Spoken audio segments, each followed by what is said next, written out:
So the movie kicks off by showing this guy, and he's in pretty bad shape, all covered in wounds. He's, enjoying a cigarette. Then he pulls a can of meat out of his jacket, which turns out to be for a cat he also pulls out from inside his jacket. It looks like he's being interrogated by a couple of police officers, and they're asking him who he really is. And this is the movie, Nobody. Going back in time a bit, we get introduced to who this man was before all this. His name is Hutch Mansell. Me? And it's pretty clear he's just a regular dad. He enjoys his daily routine just like most fathers, starting with a workout in the morning, making breakfast for his kids, taking out the trash, going to the office, and then coming home in the evening. But then, one night, a break-in happens at his house. Hutch, realizing what's going on, grabs a golf club and tries to call the police. But he gets discovered. The thief takes a few dollars and forces him to hand over the watch he's wearing. Hutch's oldest son, Blake, is pretty brave. From behind, he manages to tackle one of the robbers. Hutch, who looked like he was about to jump in and help his son, suddenly stops and instead tells his son to let the thief go.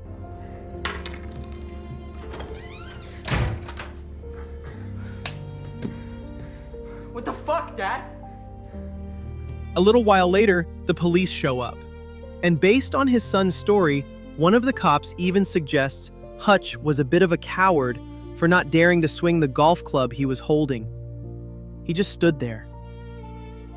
On the other side of things, you can see his wife is a little disappointed, and it happens that their marriage has been a little strained for a while. The next morning at breakfast, it's really obvious how his son is still so disappointed about what happened the night before. And the news about the incident, well, it's already spread to some relatives. It starts with his neighbor who begins to belittle and mock Hutch right in front of his own son. Exercise.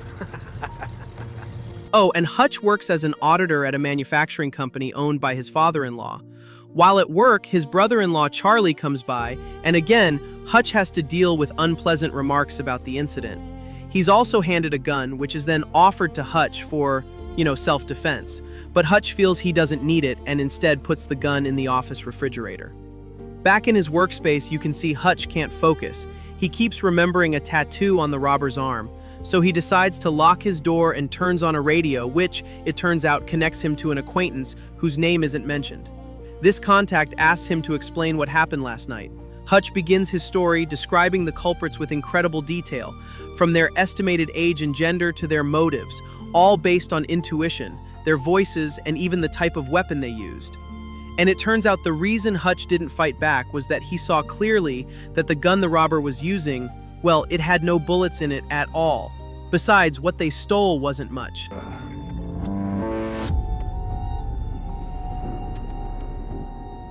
After work that day, Hutch doesn't go straight home. He takes the time to visit his elderly father in a nursing home. Seeing his son's current state, his father gives him some advice, telling him to remember who he used to be. Okay, so when he gets home, his little daughter, the only one who still seems to respect Hutch, is looking down and asks about her little cat-themed bracelet, which has been missing since last night. She had put it in the same bowl where the robbers took the money. Hutch, without saying a word, leaves the house and goes back to his father's place. There, he grabs a jacket, a gun, money, and his father's old ID with the name FBI written on it. That night, he drives around to various tattoo shops, pretending to be an FBI agent to investigate. None of them give him the information he wants, until, at one place, an old veteran realizes Hutch is lying. But then, this same guy happens to see a tattoo on Hutch's wrist that makes him instantly terrified, and he runs off to hide.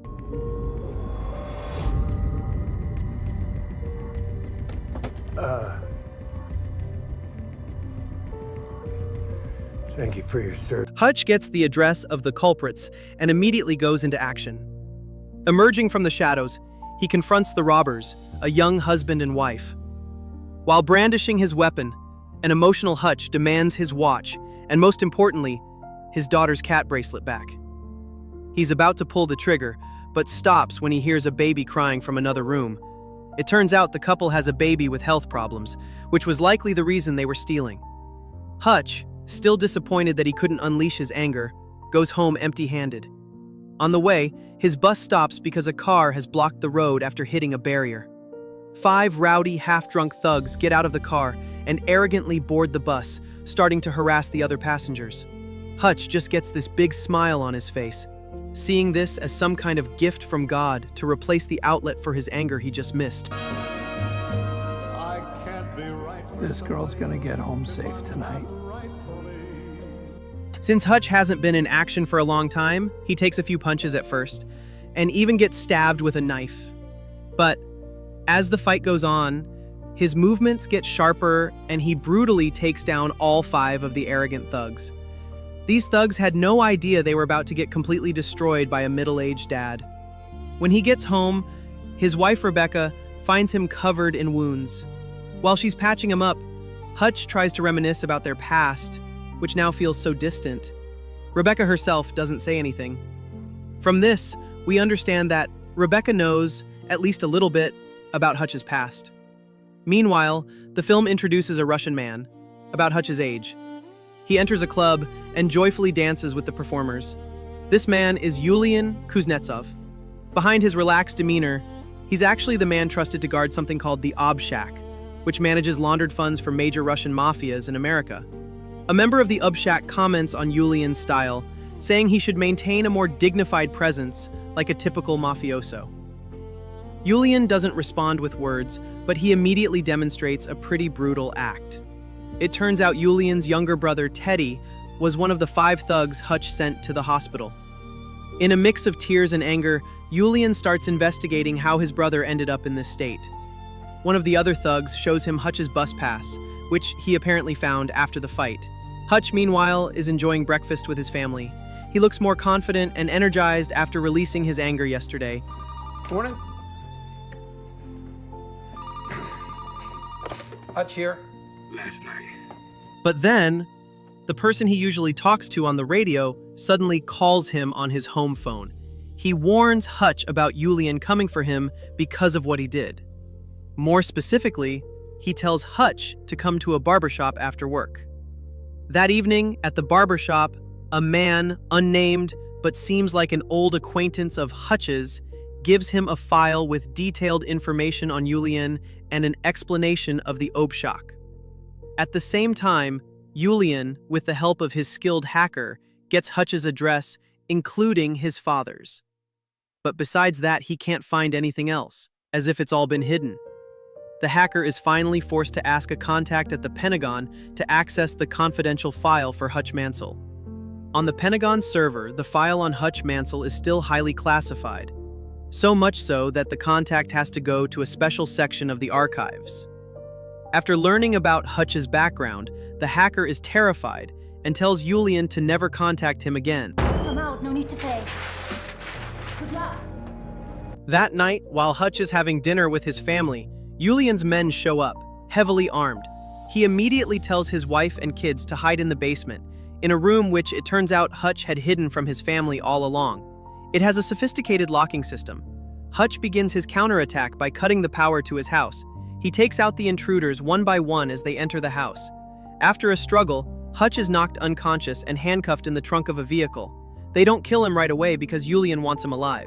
On the way, Hutch wakes up, breaks his own thumb to escape the handcuffs, grabs a fire extinguisher, breaks through the back seat and sprays the contents, causing the car to crash. As Hutch sits for a moment to rest, he casually starts a conversation with one of the dying mafia members. He gets asked who he really is. From there, Hutch hurries back home, and he makes sure to call his father about the trouble he's in, which could affect him too. After cleaning up, Hutch reopens the basement door. His wife and son can only stare in shock at the number of bodies Hutch has taken care of.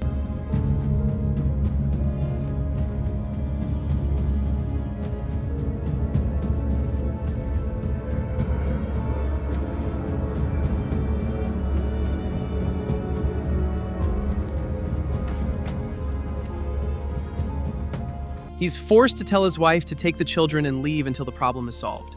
Hutch then starts cleaning up. You see him pull out a box that's been hidden all this time, filled with gold bars and a lot of money. While enjoying some whiskey and classical music, which he brings down to the basement, Hutch starts to tell a story. A long time ago, there was a man named Alan who stole $3 million from the government. Hutch was sent to eliminate him. In his final moments, Alan begged for a chance, saying he regretted everything and asked for a second chance. Hutch granted it. A year later, Hutch checked up on Alan and found his life had completely changed. He looked incredibly happy with his simple family. Seeing that, Hutch suddenly wanted what Alan had. He resigned from his job, which at first seemed impossible, but as we've seen, he was quite successful in leaving his past behind, even though he always believed a day like this would come. In the middle of his story, Hutch happens to look under the sofa and sees his daughter's cat bracelet. It turns out it was never stolen, just misplaced under the couch. The very thing that triggered all his rage. Fun fact, bone burns to ash at 1500 degrees. And this Well, it's too late now. Hutch then pulls out a vinyl record, and when he plays it, it triggers a fire that engulfs the entire room. This basement was designed to multiply heat during a fire, enough to turn human bones to dust.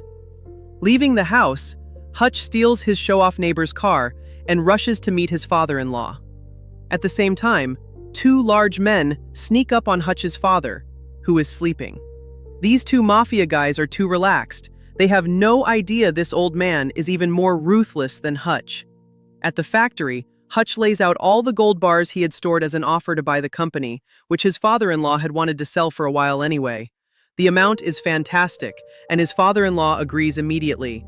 However, his son Charlie disagrees and tries to act tough, even trying to fight Hutch.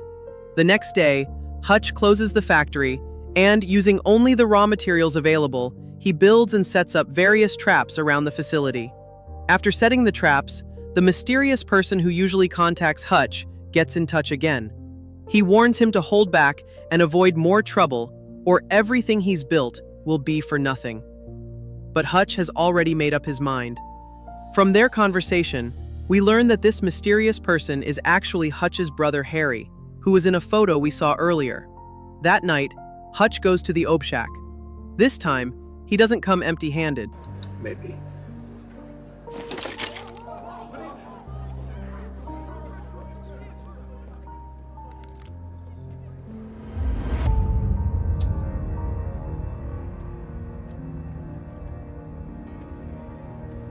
What say you and I have a moment? Hutch is fully armed. The tight security there seems like just a game to him. We last see him burning all of the Ob Shack's assets, including various paintings Julian loved, worth tens of millions, except for one he quite liked and took home. Here we realize just how dangerous Hutch is when fighting with weapons. He manages to slaughter everyone without a single scratch. In the middle of the night, while Julian is happily singing at his favorite club, it turns out one of the audience members is Hutch, casually enjoying a steak. After burning all the Ob Shack's assets, he shows up with a bomb in his hand, successfully forcing Julian to negotiate an end to their conflict. Julian is, of course, furious when he finds out that, at that very moment, all of the Ob Shack's assets are going up in flames. Hutch warns Julian to stop fighting back, or he will suffer even more. He then leaves the club casually and gets into his car, hoping Julian will accept his offer. But the opposite happens. Hutch intentionally lures Julian and all his men to the factory area. As he gets out of the car, he gets shot. In the midst of a hail of bullets, his brother Harry, who is a sniper, suddenly appears along with their father, saving Hutch. The two old guys look thrilled to be firing shotguns again. Once they get inside, the father talks about how he tried to enjoy retirement but found himself missing times like these, when the three of them are back in action. From this, we understand that Hutch, his brother, and his father were likely part of a former elite special forces unit, possibly with the FBI.